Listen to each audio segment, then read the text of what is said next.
శైలు వాళ్ళ ఇంటికెళ్ళి గొడవ పడ్డ చక్రి మరియు కేశవ. తర్వాత ఏం జరగబోతుందో ముందుగానే తెలుసుకోవాలనుకుంటే మన ఛానల్ని సబ్స్క్రైబ్ చేసుకొని పక్కనే ఉన్న బెల్ ఐకాన్ని క్లిక్ చేయండి. మహాలక్ష్మి హాల్లో తన బుక్ చదువుకుంటూ ఉంటుంది. అప్పుడు కన్నా వచ్చి హాయ్ వదిన, గుడ్ మార్నింగ్ అని చెప్తాడు. గుడ్ మార్నింగ్ రా అనగానే ఒకవైపు నుంచి పెద్ది బయట నుంచి కూరగాయలు పట్టుకుని వస్తాడు. అప్పుడు మహాలక్ష్మి, ఏంటి పెద్ది ఇంత పొద్దున్నే క్యారేజ్ పట్టుకుని ఎక్కడి నుంచి వచ్చేస్తున్నావు? మేము ఇప్పుడే లేచాము, నువ్వు అప్పుడే బయట నుంచి కూడా వచ్చేస్తున్నావా అని అడుగుద్ది మహాలక్ష్మి పెద్దిని. అయ్యో అదేం లేదమ్మా, ఇక్కడ దగ్గరలో కూరగాయలు ఉన్నాయి కానీ పెద్ద బాలేదు, దూరంగా వెళ్ళి కూరగాయలు కొనుక్కుంటే కొంచెం డబ్బులు తక్కువ రేటుకే వచ్చింది, పైగా చాలా ఫ్రెష్గా కూడా ఉన్నాయి, నీకు ఇష్టం కదా అని చెప్పేసి తీసుకొచ్చాను అంటాడు పెద్ది. కన్నా మహాలక్ష్మి ఇద్దరు మాట్లాడుకుంటూ ఉంటారు. అప్పుడు పెద్ది కిచెన్లోంచి బయటికి వచ్చి, ఏంటమ్మా నువ్వు అప్పుడే టీ కూడా పెట్టేశావా అని అడుగుతాడు. అప్పుడు మహాలక్ష్మి, పెట్టాను కానీ కప్స్లో వేసి తీసుకురావడం మర్చిపోయాను పెద్ది, నుండు నేను తీసుకొస్తాను అంటుంది మహాలక్ష్మి. ఏం పర్వాలేదమ్మా, నువ్వు కూర్చొని నేను తీసుకొస్తానని పెద్ది కిచెన్లోకి వెళ్ళి టీ వేసుకొని తీసుకుని వస్తాడు. అప్పుడు మహాలక్ష్మికి కన్నాకి ఇస్తాడు. కానీ చక్రి మరియు కేశవ ఇద్దరు కనిపించరు. ఎంత పిలిచినా సరే రారు. అదేంటి ఇంత పొద్దున్నే ఇద్దరు ఎక్కడికి వెళ్ళారు అని చెప్పేసి అడుగుతాడు పెద్ది మహాలక్ష్మిని. ఎంత పిలిచినా సరే పలకకపోవడంతో కన్నా అంటాడు, ఇప్పటిదాకా ఇక్కడే కనిపించారన్నా, మరి ఇప్పుడు ఏంటో మరి ఎక్కడికి వెళ్ళిపోయారో ఇద్దరు అని చెప్పేసి అంటాడు కన్నా పెద్దితో. అదేంటి ఇంత పొద్దున్నే ఎక్కడికి వెళ్తారు వీళ్ళు అని చెప్పేసి అడుగుతాడు పెద్ది. అప్పుడు మహాలక్ష్మి, ఏమో పెద్ది నాకు కూడా అర్థం కావట్లేదు అంటే, అప్పుడు ఎందుకో పెద్దికి డౌట్ వచ్చి, కన్నా నువ్వు ఫోన్ చేయరా వాళ్ళకి అంటాడు. అప్పుడు మహాలక్ష్మి, ఎందుకు పెద్ది ఫోను, అవసరం ఏముంది, వాళ్ళు ఏమైనా చిన్న పిల్లలు ఎక్కడైనా తప్పుపోవడానికి, ఏం పర్వాలేదు వాళ్ళే వస్తారులే ఇంటికి అంటుంది. అప్పుడు పెద్ది, అది కాదమ్మా మహాలక్ష్మి, ముందు రోజే ఎంత పెద్ద గొడవ జరిగింది, వాడు ఏమైనా ఊరుకునే రకం అనుకున్నావా నువ్వు? కాదు, అసలు ఎంత పెద్ద గొడవ చేస్తాడు, నాకు భయంగా ఉంది, కన్నాని ఫోన్ చేయమని చెప్పు అంటాడు పెద్ది. కన్నా ఫోన్ చేస్తాడు కానీ ఇంతకీ ఫోన్ ఇంట్లోనే రింగ్ అవుతుంది. అంటే వాళ్ళు ఫోన్ కూడా తీసుకువెళ్ళలేదు. అప్పుడు పెద్ది ఇంకా కంగారు పడతారు. అప్పుడు మహాలక్ష్మి, అబ్బా పెద్ది నువ్వు అంత టెన్షన్ పడకు, ఏం పర్వాలేదు, వాళ్ళు వచ్చేస్తారులే, నువ్వు టెన్షన్ పడకుండా ప్రశాంతంగా టీ తాగు, మళ్ళీ చల్లారిపోతుంది అంటుంది.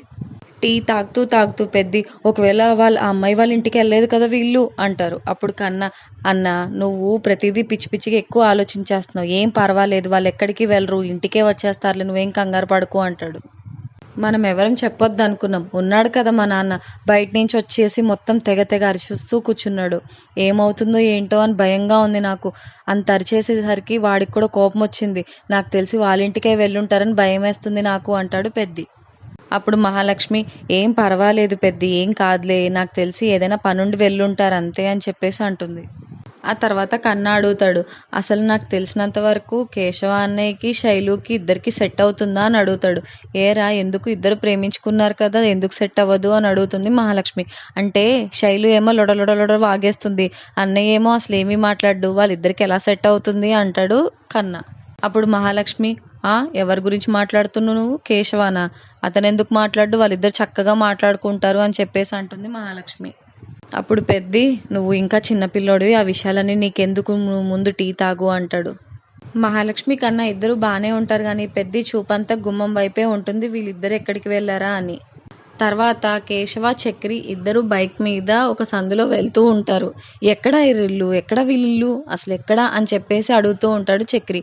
ఈ వీధిలోనే అన్నయ్య, ఎక్కడో గుర్తులేదు అని చెప్పేసి అంటాడు కేశవ. అప్పుడు చక్రి, ఏంట్రా లవ్ చేసే అమ్మ ఇల్లు కూడా తెలీదా, ఏం మనిషివరా నువ్వు అని అడుగుతాడు. రేయ్ పదరా, నాకు తెలిసి ఆ ఇల్లు అయి ఉంటుంది అని చెప్పేసి ఇద్దరు నడుచుకుంటూ ఇంటివైపు వెళ్తారు. కరెక్ట్గా అప్పుడే శైలు వాళ్ళ నాన్న షాప్కి వెళ్ళి వస్తూ ఉంటాడు. కరెక్ట్గా ఇంట్లోకి వెళ్తే, నేను చెప్పానా అదే ఇల్లని, అదేరా ఇల్లు, పద మనం కూడా వెళ్దామని చెప్పేసి కేశవ చక్రి ఇద్దరు వెళ్తారు. అప్పుడు చక్రి ఆ ఇంటిని చూసి, ఏరా ఈ ఇల్లు చూసుకున్న వాడు మన ఇల్లుని ఏదో చెత్త ఇల్లు అని చెప్పేసి అన్నాడు అని అంటాడు. వాడు కొంచెం ఓవర్ చేసినట్టు అనిపించట్లేదా నీకు అని అడుగుతాడు చక్రి కేశవాని. పదరా చెప్తాను వాడు పని, పద అని చెప్పేసి అంటాడు చక్రి. ఇదిగోనే పాలు తీసుకొచ్చాను అని చెప్తాడు శైలు వాళ్ళ నాన్న వాళ్ళ అమ్మతో. కరెక్ట్గా అప్పుడే చక్రి మరియు కేశవ ఇద్దరు లోపలికి వస్తారు. రే ఎవడరా మిమ్మల్ని లోపలికి నానిచ్చింది, అసలు మీరు ఎలా వచ్చారు, పోరా బయటికి పోండ్రా అంటారు శైలు వాళ్ళ నాన్న. ఆ మాటలు విని శైలు రూమ్లో నుంచి బయటకు వచ్చి చాలా ఆనందంగా ఉంటుంది కేశవాని చూసి. అప్పుడు శైలు వాళ్ళమ్మ, ఏంటే శైలు, ఆడెందుకు వచ్చాడు ఇక్కడికి, నువ్వేమైనా ఫోన్ చేసి రమ్మని చెప్పావా అని అడుగుతుంది. అప్పుడు శైలు, చిచి నేనేం ఫోన్ చేసి రమ్మని చెప్పలేదమ్మా అని అంటుంది శైలు. చక్రి ముందుకు వస్తుంటే అప్పుడు వాళ్ళమ్మ, ఎవడరా నువ్వు, ఎలా వచ్చేస్తున్నావు ఏంటి, పో బయటికి పో అంటుంది. అప్పుడు కేశవ, హలో ఏంటి, మీరు మా ఇంటికి వచ్చినప్పుడు లేదు కానీ మీ అబ్బాయి, నేను మీ ఇంటికి వస్తే మీకేమవుతుంది అంత నొప్పి, అసలు ఏమన్నామని అంతలా రెచ్చిపోతున్నారు అని అడుగుతాడు. ఆ మాటలకి శైలు చాలా నవ్వుతూ సిగ్గుపడుతుంది. అప్పుడు శైలు వాళ్ళమ్మ, ఏయ్ నీకు అసలు బుద్ధి సిగ్గుందా, పో లోపల పో అంటది. కరెక్ట్గా అప్పుడే శైలు వాళ్ళ అన్న లోపలికి వచ్చి, ఏయ్ నువ్వు ఇక్కడేం చేస్తున్నావురా అని చేయి లేపేసరికి చక్రి చేయి పట్టుకుంటాడు. వాడు మర్యాదగా మాట్లాడుతున్నాడు. అప్పుడు నువ్వు కూడా మర్యాదగా మాట్లాడాలి. చేతులు లేపితే మాకు లేగుస్తాయి చేతులు, అర్థమైందా, దింపు చేయి కిందకి దింపు అంటాడు చక్రి. వాళ్ళ అన్నయ్యని చూసి కేశవ, అసలు నువ్వు మా ఇంటికి రావడం అవసరం ఏముందిరా, అసలు మాట్లాడాల్సిన అవసరం ఏమొచ్చింది, పైగా మా నాన్నని తిడతావా, మా అన్నయ్య కాళ్ళని పట్టుకుంటావా, అంత అవసరం ఏమొచ్చింది నీకు, పిచ్చి పిచ్చిగా వాగేవంట, అసలు నిన్నేమన్నాం రా మేము, ఏమన్నాం, పైగా కాలర్లు పట్టుకుని కొడతావా, ఎవడ్రా నువ్వు అసలు మా ఇంటికి రావడానికి అంటాడు కేశవ. అప్పుడు శైలు వాళ్ళ నాన్న, నువ్వు నా కూతురుతో మాట్లాడుకుంటూ వస్తూ ఉంటే మా కొడుకు ఏమైనా ఆగుతాడా, వాడు తిట్టడంలో తప్పేముంది అని అంటాడు. అప్పుడు శైలు వాళ్ళ అమ్మ కూడా, అవును నువ్వు మాట్లాడడం మా వాడికి నచ్చలేదు, అందుకే వచ్చి కొట్టాడు, ఇప్పుడేంటి అని అడుగుతుంది. అప్పుడు కేశవ, ఇది విను, మీ అమ్మాయి నాకు నచ్చింది, నేను మీ అమ్మాయికి నచ్చాను, ఇద్దరు ప్రేమించుకుంటున్నాం, మాట్లాడుకుంటున్నాం, ఇందులో తప్పేముంది అని అడుగుతాడు. ఇద్దరం ఇష్టపడుతున్నాం, ఒకవేళ మీ అమ్మాయి ఇష్టం లేదని చెప్పమను అని అంటే, లేదు లేదు నువ్వంటే నాకు ఇష్టమే కేశవ అంటుంది శైలు. అప్పుడు శైలు వాళ్ళ చేతులు కాళ్ళు విరిచేస్తాను నిన్ను అంటాడు. ఏంట్రా, నువ్వు నా కళ్ళ ముందే మా చెల్లితో ఇలా మాట్లాడతావా, ఏం మాట్లాడుతున్నావు, అసలు నీకైనా బుద్ధుందా, రే కేశవ నీకు ఇదే చెప్పడం రా, ఇవాల్టి నుంచి మా చెల్లితో మాట్లాడకూడదు, అలాగే ఫోన్ కూడా చేయకూడదు అంటాడు. ముందు మీ చెల్లికి చెప్పరా, తను చేస్తే అప్పుడు నేను కూడా చేస్తాను అంటాడు. నేను నీటితో మాట్లాడతాను కేశవ అంటుంది శైలు. అప్పుడు శైలు వాళ్ళ అన్నయ్య శైలు దగ్గరికి వెళ్ళి చేయలేపుతాడు, నువ్వెలా మాట్లాడతావు, నేను చెప్తుంటే వినపడదా నీకు అంటూ. ఇప్పుడు కేశవ ఒక అరపరిసి, రేయ్ ఆపు, కళ్ళ ముందే కొట్టావంటే మాత్రం మామూలుగా ఉండదు నీకు అంటాడు. అప్పుడు చక్రి, అవును అయినా ఏంట్రా, నువ్వేదో పెద్ద రాజభవనంలో ఉన్నట్టు బిల్డప్ ఇచ్చావు, ఇల్లు చూస్తేనేమో మా ఇల్లు కంటే దారుణంగా ఉంది అని అంటాడు చక్రి.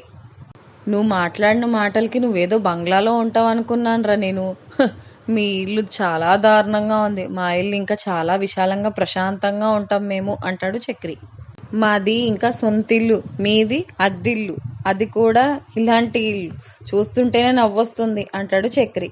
అప్పుడు శైలు, అబ్బా కేశవ చక్రిని అలా మాట్లాడద్దని చెప్పు మా అన్నయ్యతో అంటుంది.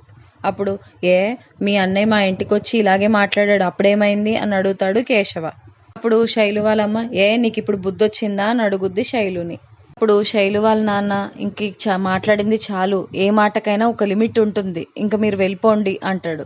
ఏంటి నాన్న అంత నెమ్మదిగా అంటావు, వీళ్ళకి అలా కాదు, ఒకటి ఇస్తే వాళ్ళే పోతారు అని చెప్పేసి చేయలేపుతాడు. అప్పుడు చక్రి వాడిని ఒక తోపు తోస్తాడు.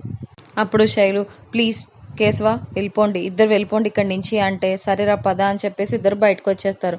అప్పుడు కేశవ, చాలా టూ మచ్ చేశారు, అసలు అవసరం ఏముంది అని చెప్పేసి అంటుంది శైలు. తర్వాత చక్రి మరియు కేశవ ఇద్దరు ఇంటికి వస్తారు. అప్పుడు మహాలక్ష్మి కన్నా ఇద్దరు కూరగాయలు కోస్తూ ఉంటారు. అప్పుడు చక్రి కేశవ ఇద్దరు కూర్చొని, ఏరా ఏం చేస్తున్నారు, ఉల్లిపాయ కోస్తున్నారా అని అడుగుతాడు చక్రి కన్నాని. అప్పుడు కన్నా, ఉల్లిపాయ కోయట్లేదు అన్నయ్య, ఒలుస్తున్నాం అంటాడు. ఈలోపు పెద్ద కిచెన్లోంచి వచ్చి, ఒరే ఏంట్రా పొద్దున్నే ఎక్కడికి వెళ్ళిపోయారు ఇద్దరు, నాకు ఎంత కంగారేసిందో తెలుసా అంటాడు. ఇద్దరు చేత్తో ఏమో అన్నట్టు సైగ చేస్తారు. అప్పుడు మహాలక్ష్మి కూడా వాళ్ళు ఎలా అన్నారో అలా అంటూ, అదేంటి వెళ్ళింది మీరు, మీకు కాకపోతే ఇంకెవరు తెలుస్తుంది, ఎక్కడికి వెళ్ళిపోయారు అంత పొద్దున్నే అని అడుగుతుంది మహాలక్ష్మి. అప్పుడు కేశవ, మేము వాకింగ్కి వెళ్ళాం అంటాడు. అప్పుడు కన్నా, ఏంటి ఇలాంటి డ్రెస్లు వేసుకుని వాకింగ్కి వెళ్ళారా, నమ్మాలనే ఉందా, నిజం చెప్పండి అని అడుగుతాడు కన్నా.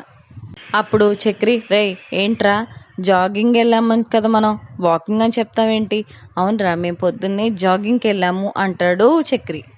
అప్పుడు పెద్ది, మీరు ఏదో ఘనకార్యం చేసి వచ్చారని మీ ముఖాలు చూస్తే అర్థమవుతున్నాయి, లేనిపోనివన్నీ ఇంటికి తీసుకురాకండి అంటాడు. సర్లే కానీ పొద్దున్న టీ ఇవ్వచ్చు కదన్నయ్య అన్నీ చెప్తున్నావు కానీ అంటాడు చక్రి. నేను ఎప్పుడో పొద్దున్నే పెట్టాను టీ, మీరిద్దరు కనిపించకపోయేసరికి అడిగాను నేను అంతే, సరే తీసుకొస్తాను ఉండండి అని చెప్పేసి వెళ్తాడు పెద్ది. అప్పుడు చక్రి, మహాలక్ష్మి గారు నేను కోస్తాను ఉండండి, మీరు లెగండి అంటాడు. ఏం పర్వాలేదు నేను కోస్తానులే మీరు కూర్చోండి అంటే, లేదు నేను కోస్తానని చెప్పేసి తీసేసుకుంటాడు చక్రి. ఉల్లిపాయలు కూరగాయలు కోస్తూ ఉంటాడు చక్రి. కరెక్ట్గా అప్పుడే ఆటో వస్తుంది. అది చూసి నారాయణ, ఏంటి ఎప్పుడు లేని మన ఇంటికి ఆటో వచ్చింది అంటాడు. ఆటో దిగ్గానే శైలు వాళ్ళ అమ్మ నాన్న చాలా కోపంతో ఊగిపోతూ నడుచుకుంటూ ఇంటి ముందుకు వచ్చి, ఏయ్ కేశవ, రేయ్ రారా బయటికి అని చెప్పేసి అరుస్తాడు శైలు వాళ్ళ నాన్న. అప్పుడు నారాయణ, రే ఏంట్రా, ఎందుకు మా ఇంటి మీద అందరు అరుస్తూ ఉంటారు, మా ఇల్లు ఎవరు చూడలేరా, మీ కళ్ళు పాడుగాను, అసలు ఏం మనుషులరా మీరు అని చెప్పేసి అంటాడు. అప్పుడు శైలి వాళ్ళ నాన్న, నేనేం నీ ఇంట్లో ఉండిపోవడానికేం రాలేదు, మీ ఓడు పొద్దున్నే వచ్చి మా ఇంటి మీదకి వచ్చాడు, నా కొడుకును ఒక దెబ్బ కొట్టుపోయాడు, అందుకు దాని గురించి ఏంటో అడగడానికి వచ్చాను అని చెప్పేసి అంటాడు శైలు వాళ్ళ నాన్న. బయట అరుపులు లోపలికి వినబడ్డంతో పెద్ది, కన్నా, కేశవ, చక్రి మరియు మహాలక్ష్మి అందరూ బయటికి వస్తారు. ఏమైందండి, ఏమైంది అని అడుగుతాడు పెద్ది. అప్పుడు శైలు వాళ్ళ నాన్న, అసలు మీరేం మనుషులు, వాడు ఎంతున్నాడు, మా ఇంటికి రావడం ఏంటి, అసలు అవసరమే ఉంది, వచ్చి నాన్న మాటలనేసి వెళ్ళిపోయాడు అంటాడు. అప్పుడు పెద్ది కేశవ వైపు చాలా కోపంగా చూస్తాడు. అప్పుడు కేశవ, నీ కొడుకు మా ఇంటికి వచ్చేసి నానరచ్చ చేయలేదా, మా నాన్నని తక్కువ చేసి మాట్లాడలేదా, మా అన్నయ్యని అలాగే చక్రిని ఇద్దరిని కాలర్ పట్టుకుని మాట్లాడలేదా, ఇవన్నీ మీ కొడుకు చేయొచ్చు కానీ నేనేమి మాట్లాడకూడదా మీ ఇంటికి వచ్చి అని అడుగుతాడు కేశవ. ఇంకా వాడి ఇల్లు చూసి నేను ఏదో పెద్ద ఇంద్రభవనం ఏదో కట్టేశాడేమో, అందుకు ఇలా చేస్తున్నాడేమో, ఇలా మాట్లాడుతున్నాడేమో అనుకున్నాను, కానీ ఇంటికి వెళ్ళి చూశాక అర్థమైంది ఇల్లు ఎంత గొప్పగా ఉందో. అలా ఒకరి మీద పడి ఏడవకూడదు, మా ఇల్లు ఇంకా చాలా విశాలంగా, మనుషులు చాలా మంచి వాళ్ళ ఉంటారు, అది గుర్తుపెట్టుకో, మనుషులు మంచిగా ఉంటే, మనసులు మంచిగా ఉంటే ఆ ఇల్లే చాలా విశాలంగా ప్రశాంతంగా ఉంటుంది, అలాంటప్పుడు మమ్మల్ని ఎవరన్నా సరే మేము అసలు ఊరుకునేదే లేదు అంటాడు చక్రి. అప్పుడు శైలు వాళ్ళమ్మ, మాకు ఆ వీధిలో గౌరవం ఉంది, మీకు అలాంటిదేముంది, చాలా బాగుంది, మీ గురించి ఎలా మాట్లాడుకుంటారో ఆ వీధుల్లోకి వెళ్తేనే అర్థమవుతుంది అంటుంది శైలు వాళ్ళమ్మ. అప్పుడు చక్రి, ఇదేదో చాలా బాగుంది, చాలా చాలా బాగుంది, గౌరవం అంటే ఈ వీధి ఇరుగు పొరుగు వాళ్ళు మాట్లాడుకునేది కాదు, మాకు తెలుసు మేము అందరం ఎలా ఉంటామో, ఒకళ్ళు మా గురించి గొప్పలు చెప్పుకోవాల్సిన అవసరం ఏమీ లేదు అని అంటాడు చక్రి.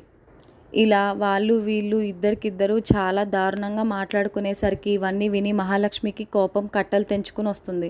అప్పుడు చక్రిని లోపలికి లాగి, అసలు ఏం జరుగుతుంది ఇక్కడ, నేను మాట్లాడాలి వాళ్ళతోని అని చెప్పేసి బయటికి వస్తుంది మహాలక్ష్మి వాళ్ళ తరపున మాట్లాడడానికి. చక్రి వాళ్ళు ఎలాంటి వాళ్ళో మీకు తెలుసా, అసలు వాళ్ళు ఎంత మంచి వాళ్ళో మీకు తెలుసా, మీ అమ్మాయి ఇంటికి వస్తే ఎంత ఆనందంగా ఉంటుందో మీకు ఏమైనా తెలుసా, ఏమీ తెలీదు, నన్ను ఇక్కడ మహారాణిలా చూసుకుంటారు అని అంటుంది మహాలక్ష్మి. ఆ తర్వాత ఏం జరగబోతుంది ముందుగానే తెలుసుకోవాలనుకుంటే మన ఛానల్ని సబ్స్క్రైబ్ చేసుకొని పక్కనే ఉన్న బెల్ ఐకాన్ని క్లిక్ చేయండి. Thank you so much for watching.